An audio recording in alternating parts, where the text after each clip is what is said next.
Consistent रहें किसी भी चीज़ को लेकर। एक काम शुरू किया तो ज़रूरी नहीं कि आप 4 साल की एक फाइन आर्ट्स की डिग्री लेके आप काम कर रहे हो। आपके पास कोई भी स्किल है, आपको स्टिचिंग आती है, आपको निटिंग आती है, आपको क्ले से कोई काम करना आता है, आपको कोई कार्ड्स बनाने आते हैं, जो भी काम आता है, आप एक प्रोफेशनल पेज बनाएं। काम आपको प्रोफेशनल चाहिए, अच्छी सी फोटोग्राफी करें, अब तो फोन से भी हो जाती है। बिल्कुल ठीक है, फोटोग्राफी करें, अब डेली आप अपना काम अपलोड करते रहें, तो कंसिस्टेंट रहेंगे तो इंशाल्लाह आप कुछ भी कर सकते हैं।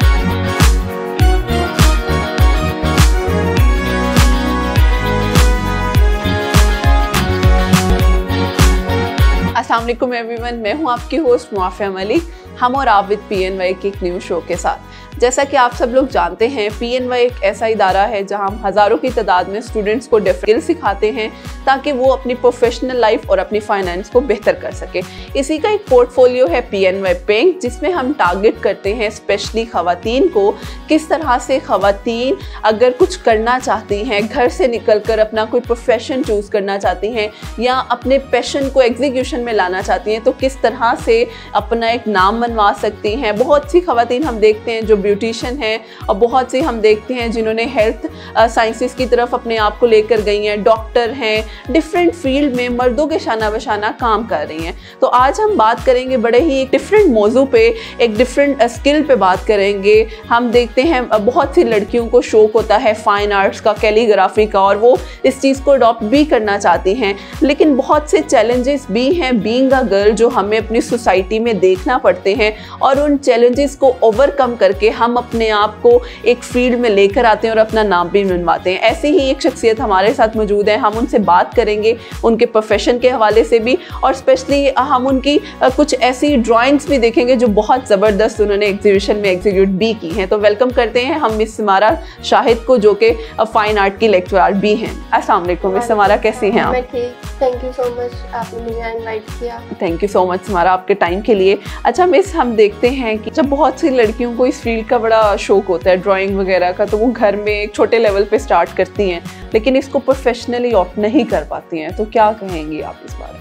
अच्छा, प्रोफेशनली ऑप्ट करने में तो सबसे बड़ा रोल आपकी फैमिली का होता है कि आपके पेरेंट्स आपको सपोर्ट कर रहे हैं। बहुत सारे बच्चों का शौक इसीलिए अंदर आ जाता है कि जी पेरेंट्स कहते हैं फाइन आर्ट्स में क्या रखा है, उनको पता ही नहीं है कि इस फील्ड में आगे कितनी पॉसिबिलिटीज हैं, आप आगे क्या कुछ कर सकते हो। तो वो बस इंजीनियरिंग कर लो, मेडिकल कर लो, ये कर लो, वो कर लो, लेकिन जी फाइन आर्ट्स नहीं। दूसरा है कि एक्सपेंसिव है, फील्ड एक्सपेंसिव है, इतनी आपकी फीस नहीं होगी जितना आपका मटेरियल कॉस्ट आ जाएगी, तो शायद इस वजह से भी बहुत सारे लोगों को प्रॉब्लम होती होगी। लेकिन ये है कि जो जिसमें शौक है ना, वो बच्चा एक सिंपल एक 2B की पेंसिल से भी या HB की पेंसिल से भी बहुत कुछ कर सकता है। उसके लिए उसको पूरा कोई 24 पेंसिल्स का सेट लेने की जरूरत नहीं है। तो ये स्किल आपके अंदर है। अगर आपने कोई स्कूल ज्वाइन करना है तो वो आपकी सिर्फ उस स्किल को कह लें कि थोड़ा सा पॉलिश कर देगा, लेकिन ये आपके अंदर ही है। तो मेरे सबसे बड़ी बात मेन जो है वो यही है कि पेरेंट्स को चाहिए कि अगर बच्चा एक तरफ आना चाह रहा है तो आप उसको स्नब ना करें, आप उसको मोटिवेट करें, और अगर काम वो करना चाहेगा तो वो एक थोड़े से लेवल पे कम रिसोर्सेज में भी बहुत अच्छा काम। ज़बरदस्त, क्योंकि बहुत से लोग करना चाहते हैं मगर सिर्फ इन्हीं इश्यूज़ की वजह से वो निगलेक्ट हो जाते हैं और वो अपने इस फील्ड को ही छोड़ देते हैं, क्योंकि बहुत से बच्चों का पैशन होता है, फिर वो आपको पता है ब्रेड एंड बटर के लिए हमें दूसरी तरफ जाना पड़ता है, हम इस चीज़ को ऑप्ट नहीं कर पाते हैं। अच्छा समारा, आपने जब स्टार्ट किया तो क्या माइंड सेट था, क्या करूँगी, हो पाएगा या नहीं, क्या क्या थॉट्स थी आपके जहन में बीइंग अ स्टूडेंट जब आपने स्टार्ट किया था? अच्छा, मुझे ना अर्निंग का शौक था जब मैं स्टूडेंट लाइफ में थी, तब से ही मुझे तो था कि अच्छा मुझे कोई ऑर्डर आए और मैं ऑर्डर पे काम करूँ, लेकिन मेरी मदर मुझे नहीं करने देती थी। वो कहती थी कि अभी पढ़ाई का टाइम है, 4 साल डिग्री सही से पूरी करो, उसके बाद ही अपने शौक पूरे करना। और उस वक्त मुझे थोड़ा अजीब भी लगता था कि क्या है, मेरी क्लास की बाकी लड़कियां भी तो कर रही हैं, मुझे क्यों मना कर रही हैं। लेकिन अब मुझे जब मैं सोचती हूँ इस चीज़ को, तो वो अच्छा ही था, क्योंकि वो जो लोग साथ साथ अर्निंग और वो चीज़ें कर रहे थे ना, उसकी वजह से उनकी पढ़ाई बहुत डिस्टर्ब हुई। कुछ के पास अभी भी डिग्रीज नहीं है, ठीक है, मसले हैं बहुत सारे, लेकिन अगर आप वो वाला फेज इजीली गुजार लो, पढ़ाई के साथ साथ अच्छा काम करो, क्योंकि अगर आप दूसरी तरफ लग जाओगे ना तो आपका थीसिस, आपका काम, आपका प्रैक्टिकल काम, आपका थ्योरेटिकल काम बहुत सफर करेगा।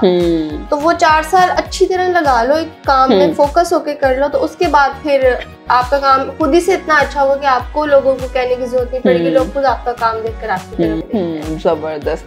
अच्छा, ये फील्ड मतलब सुनने में हमें बड़ा इजी और फैसिनेटिंग लगता है, लेकिन जब आप इस चीज़ को काम करते हो, जिस तरह से आपने कहा डिफरेंट यूजुअल चीज़ें भी हैं, टेबल है, अगर उसको भी आप जब काम करते हैं तो वो बड़ा एक मेरा ख्याल है मेहनत वाला काम है और बड़ा वक्त वो टाइम टेकिंग है।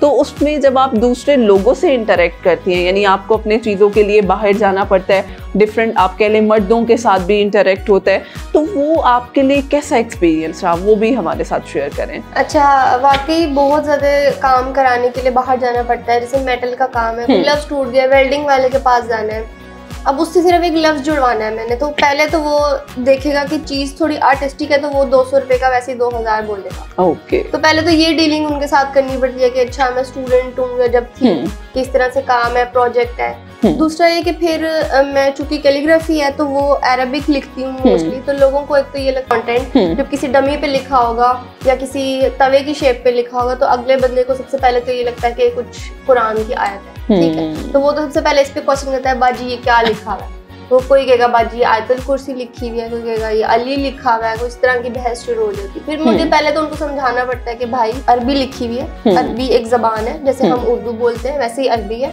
जैसे हम उर्दू में मैं आपसे बात कर रही हूँ, ऐसे अरबी लोग आपस में जब बातें करते हैं ना वो भी ऐसे ही बोलते हैं, वो कुरान नहीं पढ़ के सुना रहे होते दूसरे को, ठीक है।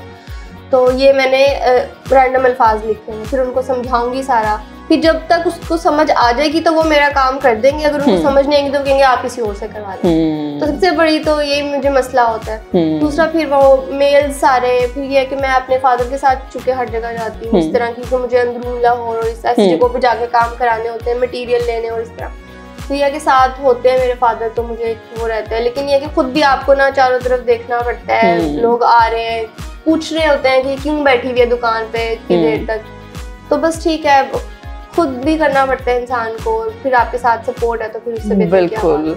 तो ये चैलेंजिंग समटाइम आप फडअप नहीं हो जाती, यार ये क्या मसला है, क्या मुसीबत है, मुझे एक तो निकलना भी है, अब मुझे काम भी करना है, लेकिन इन लोगों को भी फेस करना है, तो फिर किस तरह से इस सिचुएशन से आप ओवरकम करती हैं? इसमें यह है कि फिर मैंने ना अब रख लिए हैं लोग फिक्स के, लकड़ी का काम मैंने इसी बंदे से कराना है क्योंकि मैं 10-12 बार उसके पास जा रही हूँ तो उसको पता है, लोहे का मैंने इससे कराना है, वेल्डिंग का मैंने इससे कराना है, तो वो लोग मैंने रखे हुए हैं, ठीक है। तो अब ये है कि उनके कांटेक्ट नंबर भी अब तो दौर है व्हाट्सएप का, तो ये है कि कुछ चीज़ें मैं फ़ोन पे बता देती हूँ, पहले से ही वो काम उसको समझ आ जाए, फिर मैं जाके थोड़ा बहुत करवा लेती हूँ, फिर मैं अपने फादर को भेज दूँगी कि उनसे करा लें। लेकिन ये है कि वो हो जाता है, मतलब इन सब में आपको एक सपोर्ट सिस्टम होना बहुत ज़रूरी है, क्योंकि स्पेशली गर्ल्स के लिए जो हम लोग एक मीडियम क्लास से बिलोंग करते हैं, हमारी फैमिली रिस्ट्रिक्शन सबसे पहले आ जाती हैं, उसके बाद जब हम बाहर निकलते हैं ऑब्वियसली डिफरेंट लोग हैं और डिफरेंट लोगों का वो एक टेक्सचर है, तो उनसे डील करना भी एक आपको समटाइम्स इंसान हो जाता है, मैं कैसे इस चीज़ को मैनेज करूँगी। अच्छा समारा, मुझे ये बताएं, बहुत सी लड़कियां अगर इस फील्ड को ऑप्ट करना चाहती हैं, लेकिन इन सब के अब देखिए कुछ ड्रॉबैक्स भी ऑब्वियसली हर फील्ड में आते हैं, लेकिन उसके पीछे एक जो फिक्स आपकी एक मोटिव है या जो गोल है वो आपको बंधे रखता है कि नहीं मैंने इसके साथ चलना है, तो वो आपकी लाइफ में ऐसा गोल कौन सा है?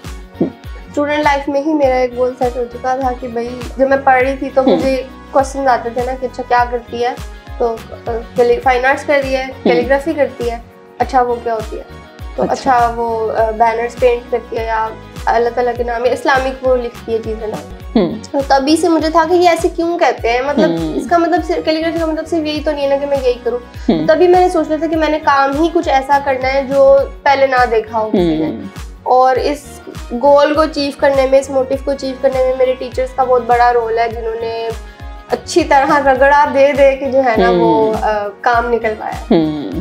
तो अच्छा, अब आपका क्या फ्यूचर प्लान है, आप अपने आप को कहाँ पे देखती हैं? जिस तरह से माशाल्लाह आप इतनी डिफरेंट डाइवर्सिटीज़ में काम कर रही हैं, बहुत सी ऐसी आम चीज़ को भी आप इतना निखार के बना देती हैं कि वो लिटरली लगती ही नहीं है। माशाल्लाह से काफ़ी चीज़ें मैंने आपकी देखी हैं, तो वो बड़ा ही एक बिल्कुल, क्योंकि कुछ बर्तन पे भी आपने पॉट्स पे भी काम किया, तो वो एक्सपोजर फिर कैसा रहा, वो भी थोड़ा सा हमें बताएं।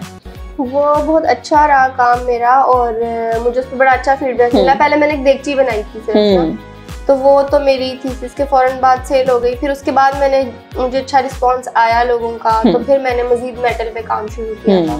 अब मैं मेटल की कोई बाल्टी, कोई डब्बा, कोई ढक्कन, इस तरह की चीजें भी बना लेती हूँ। वुड में भी काम कर रही हूँ, कुछ नया मिरर पे भी काम इंशाल्लाह मेरा आएगा सामने कुछ अर्से तक। बस अभी यही है कि मैं अभी नए मटेरियल, नए मीडियम एक्सप्लोर करी हूँ, देखना चाहती हूँ कि ग्लव्स के साथ में और किस किस जगह पे प्ले कर सकती हूँ, किस किस तरह का काम। जबरदस्त, और ये बड़ा ज़रूरी है, और ये बड़ी ज़बरदस्त और एक इंडिविजुअल डायरेक्शन है और फील्ड है जिसको अगर हम करना चाहते हैं। अच्छा, क्योंकि वक्त की हमारे पास थोड़ी सी कमी होती है, लेकिन हम चाहते हैं कि बड़ी मज़े की बातें हों। लास्टली मैं फिर भी चाहूँगी कि स्पेशली यंगस्टर्स, उन गर्ल्स के लिए जो अगर इस फील्ड में आना चाहती हैं, कोई कुछ भी लाइफ में करना चाहती हैं, तो क्या मैसेज आप उन गर्ल्स को देना चाहेंगी? किस तरह से वो अपनी लाइफ को एक प्रॉपर, आप कह लें कि वे में लेकर जा सकती हैं? कंसिस्टेंट रहें किसी भी चीज को लेकर। एक काम शुरू किया तो 4 दिन बाद उसको ना छोड़ें, उसको करते रहें। अगर आप करते रहोगे तो शायद 1-2 साल लगता है किसी भी काम को थोड़ा सा पब्लिक के सामने आने के लिए। अभी 1-2 साल में इसलिए कह रही हूँ कि सोशल मीडिया बहुत ज्यादा, हाँ, तो आप अपने काम पे एड्स लगा रहे हो, अगर वो स्पॉन्सर कर रहे हो उनको, तो वो चला जाता है लोगों तक। तो अगर आपके पास कोई भी स्किल है, जरूरी नहीं कि आप 4 साल की एक फाइन आर्ट्स की डिग्री लेके आप काम कर रहे हो। आपके पास कोई भी स्किल है, आपको स्टिचिंग आती है, आपको निटिंग आती है, आपको क्ले से कोई काम करना आता है, आपको कोई कार्ड्स बनाने आते हैं, जो भी काम आता है, आप एक प्रोफेशनल पेज बनाएं। काम आपको प्रोफेशनल चाहिए, अच्छी सी फोटोग्राफी करें, अब तो फोन से भी हो जाता है। बिल्कुल ठीक है, फोटोग्राफी करें, आप डेली आप अपना काम अपलोड करते रहें, तो कंसिस्टेंट रहेंगे तो इंशाल्लाह आप कुछ भी। जबरदस्त, और ये बड़ा अच्छा मैसेज है, क्योंकि हम इस चीज़ को हमेशा छोड़ जाते हैं, हम शॉर्टकट्स के चक्कर में अपनी वो कंसिस्टेंसी को ख़त्म कर देते हैं ताकि जल्दी हम जो है वो एग्जैक्टली। तो थैंक यू सो मच, बड़ा मज़ा आया और बड़ा अच्छा लगा आपसे बात करके, स्पेशली आपकी वो उन सारे पॉइंट्स को डिस्कस करके, ताकि हम ये वो चीज़ें हैं जो मेरा ख्याल है हर एक इंसान की लाइफ में कहीं ना कहीं हम फेस करते हैं सक्सेस की तरफ जाने के लिए।